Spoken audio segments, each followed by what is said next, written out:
It says here, sulfur water, agua sulfurosa. That was the water that seemed to have medicinal healing purposes. This was the first signpost as you walked in towards the Alameda. Then you started walking, and around us was all the hustle and bustle of the 1940s. The Alameda was built in that period of prosperity after the Second World War. So in that spirit, the building was built to try and create a space to sort of give an announcement to this idea of prosperity.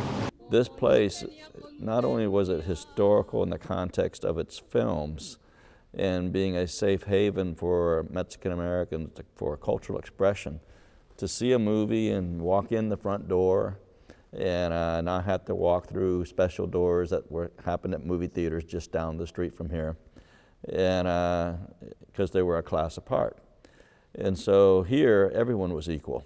And so, but also what's interesting is that there were some rather famous civil liberties law firms in the Casa de Mexico building that had a lot to do with the creation of GI Forum.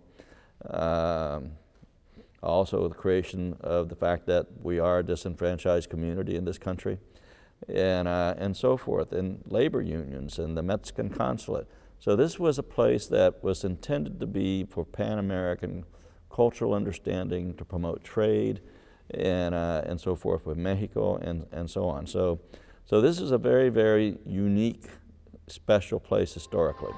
And so then we began going towards the Alameda proper. You can see on the sidewalk the beginning of this terrazzo floor. It's beginning to sort of like the lines are curving, leading you into the theater, leading you into the space of the theater, these curvilinear lines that will be echoed in the architecture inside the theater. And you begin to be seeing also these wonderful tile walls, green and yellow and blue. So already the show is beginning on the sidewalk. You come in and the marquee, this marquee was already always lit up. It was lighted up, and then you have this marvelous, marvelous 8-story high sign made out of cold cathode, which is 4 times more brilliant than neon. So when you walked in, and you can see here already at the entrance to the theater, you begin seeing these lines, these curvilinear lines that are pulling you, actually pulling you into the theater. With this crown here, you begin seeing this idea of fantasy, of pulling you in by the lines, and these lines will be echoed in the architecture inside the building. So the design is really substantially different than anything that was being built at that time. You combine that with the influences of this. The research on this, Strauss-Nefach, who was the architect on this, spent time in Mexico City. And there's actually a photograph of the entry lobby to the Chapultepec Theater in Mexico City. And its resemblance to this lobby is staggering. It is so close. So they were taking their influences not from what was happening in the movies in the United States, but what was happening directly with the people that were going to use this, the cultural impacts that Nefach brought into this design. He went to the source. He went back to Mexico City, saw the great movie houses in that city, and brought those forward. Even the concept of the black light came from a movie house in Mexico City, among some others that were being done in the United States. So this theater has a combination of many different things: the cultural influence, the time, the art that was being put on the stage, the movies that were being presented, all of those related to how this building was designed. In the foyer, the first thing that we saw that captured your eye would be this marvelous, marvelous sculpture. It's an aluminum sculpture of 2 figures created by Pedro Terran, who was a San Antonio artist that had studied in New York and in Chicago. He had been a pupil of Jose Arpa, and it's a beautiful, beautiful sculpture of the spirit of the dance, already bringing you into this wonderful space of fantasy, of glamour, and of comfort. You walk in through the door, and everything, you begin seeing the mirrors. Everything glistens, the chandeliers, the walls.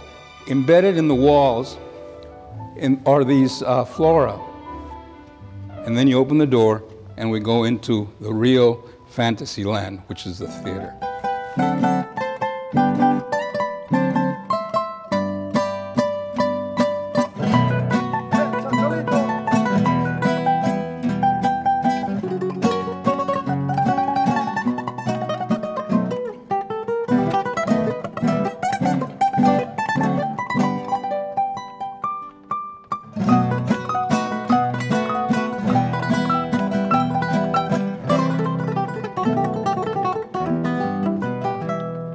Ódiame por piedad, yo te lo pido. Ódiame sin medida ni clemencia. Odio quiero más que indiferencia. Porque el rencor quiere menos que el olvido. Ódiame por piedad, yo te lo pido. Ódiame sin medida ni clemencia. Odio quiero más que indiferencia. Even after so many years, when I walk into the theater, I feel excitement. A surge of memories come flowing back into my mind when I was a child and I used to come to the Alameda and enter this wonderful space. Again, I see all these chandeliers, the sparkle. I was in awe because I saw it as a beautiful, beautiful. I thought I was in another country or in another town because you don't have theaters like this, and I wasn't used to seeing this. At the age of 12, I had my first job here, and they paid me $5 to play the piano with the orchestra. It was a huge place. It was like 2,500 seats. And I remember how comfortable the seats were. You could sort of relax. They were bodily formed. They fitted your body.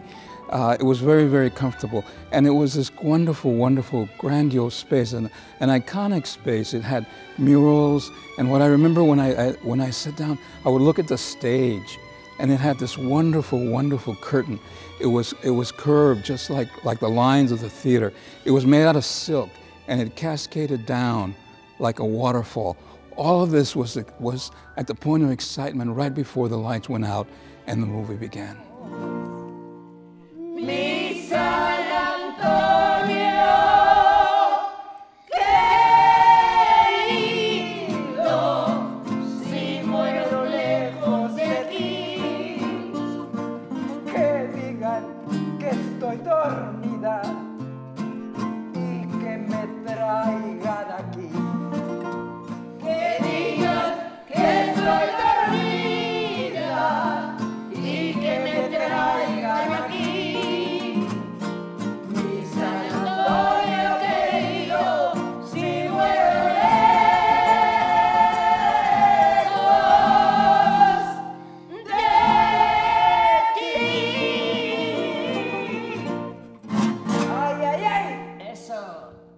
The Alameda Theater has two magnificent murals that were painted in phosphorescent paint, and they were backlit. So when you were seeing the movie, you were conscious on the right-hand side was the history of Mexico. There's symbols of Mexican history. You see the Spaniards coming in their caravels. You see indigenous pyramids. You see Popocatépetl, cathedrals, and monasteries, and the Mexican national eagle with a serpent in its beak. It's a symbol of Mexico on the Mexican flag. You also see music, musicians, and dancers of Mexican folklore. So it was an attempt to put together symbolic symbols of the history and culture of Mexico. And then on the left-hand side, you have the history of Texas. You have the settlers coming in. You have the cowboys working cattle, the 5 San Antonio missions, San Jacinto Monument, the 6 flags over Texas, oil wells, cotton plants, Randolph Air Force Base, and skyscrapers.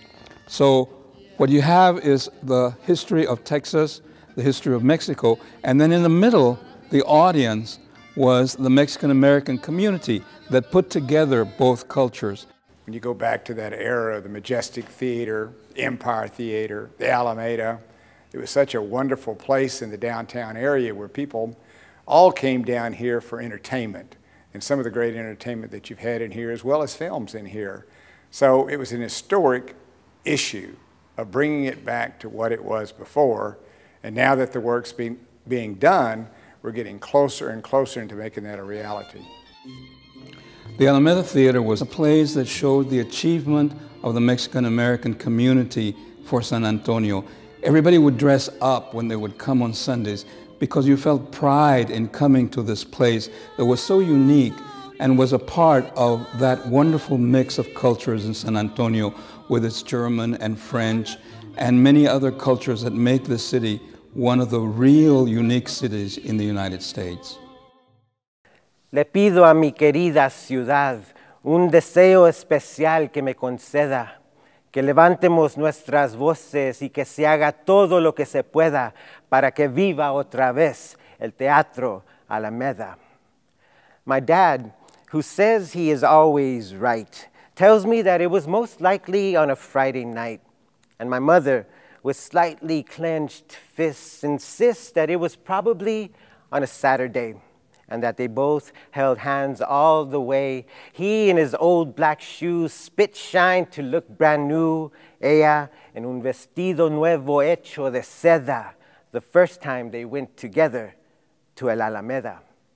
In looking back, no matter what my mom and dad see, the details tend to tell me that it was a sunny Sunday afternoon in the city and that they each went with somebody else.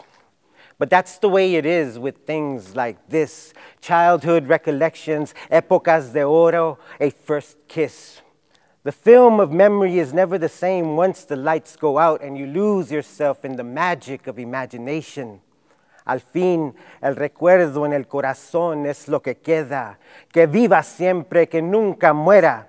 El Teatro Alameda. The film of memory is never the same once the lights go out.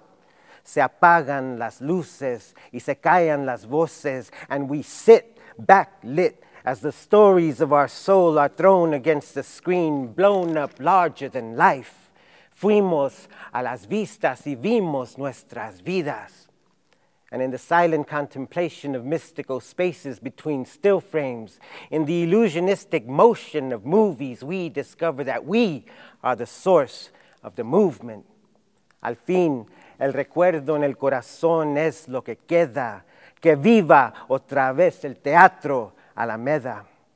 Se apagan las luces, the lights go out in the theater, and in this dark corner of the universe a spark is birthed, a cultural cosmos where the stars shimmer in Spanish, where the stars shine in silvered English and glimmer in every language of the future.